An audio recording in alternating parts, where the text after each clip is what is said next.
Saint Martin আমরা নিয়ে নেব। আরাকান আর্মির হুমকিতে তোলপাড়। নৌবাহিনীর সামনেই জেলেকে অপহরণ। সেন্ট মার্টিন আমরা নিয়ে নেব। তোমাদের সেনাবাহিনী ও নৌবাহিনীকে গিয়ে বলিস সেন্ট মার্টিন আমাদের।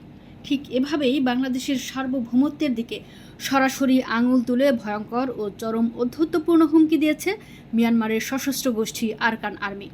দীর্ঘ ৮ মাস মিয়ানমারের কারাগারে অমানসিক নির্যাতন সহ্য করে দেশে ফেরা এক বাংলাদেশি জেলের জবানবন্দিতে এবার উঠে এসেছে এই চাঞ্চল্যকর ও রক্ত গরম করা তথ্য।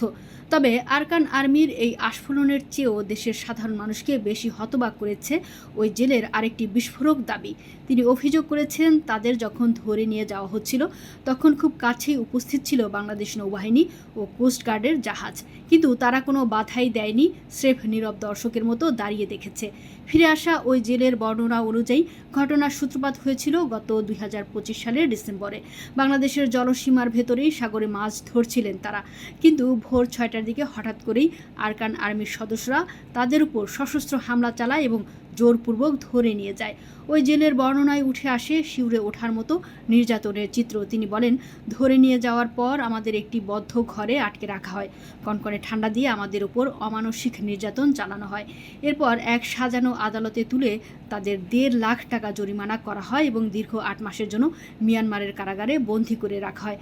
কারাগারের অন্ধ প্রকোষ্ঠে আটকে রেখে আরাকান আর্মি বাংলাদেশি জেলেদের মাধ্যমে দেশের সামরিক বাহিনীর প্রতি এক নজিরবিহীন ও চরম উস্কানিমূলক বার্তা পাঠায়। জেলেদের উদ্দেশ্যে আরাকান আর্মির সদস্যরা দম্ভ ভরে বলে, তোমাদের বাংলাদেশের সেনাবাহিনী আর নৌবাহিনীকে বলিস তোমাদের দেশের সেন্ট মার্টিন যেটা আছে ওইটা আমরা নিয়ে নেব, ওইটা আমাদের। সবচেয়ে ভয়াবহ ও লজ্জাজনক তথ্যটি ফাঁস হয়েছে জেলের পরের কথায়। তিনি আক্ষেপ করে বলেন, আমরা ওদের মিয়ানমারের সীমানায় যাইনি, কিন্তু আমাদের যখন ধরে নিয়ে যাচ্ছে তখন বাংলাদেশের কোস্টগার্ড আর নৌবাহিনীর ২টা জাহাজ আমাদের পাশেই ছিল। তারা আমাদের পাশ থেকে ধরে নিয়ে যাচ্ছে আর নেভির লোকেরা শুধু দাঁড়িয়ে দাঁড়িয়ে দেখছিল। ওরা কিছু না বলার কারণেই আরাকান আর্মির সাহস দিন দিন এত বেড়ে যাচ্ছে। নিজ দেশের জলসীমায় ভিনদেশি সশস্ত্র গোষ্ঠীর এমন আগ্রাসন এবং নিজস্ব বাহিনীর এমন নীরব দর্শকের ভূমিকা আজ দেশের নিরাপত্তা ব্যবস্থা নিয়ে বিরাট প্রশ্নের জন্ম দিয়েছে। দীর্ঘ ৮ মাস পর অবশেষে বাংলাদেশ সরকার ও প্রশাসনের কঠোর হস্তক্ষেপে এই জেলেরা মৃত্যুর মুখ থেকে দেশে ফিরে আসতে সক্ষম হয়েছেন।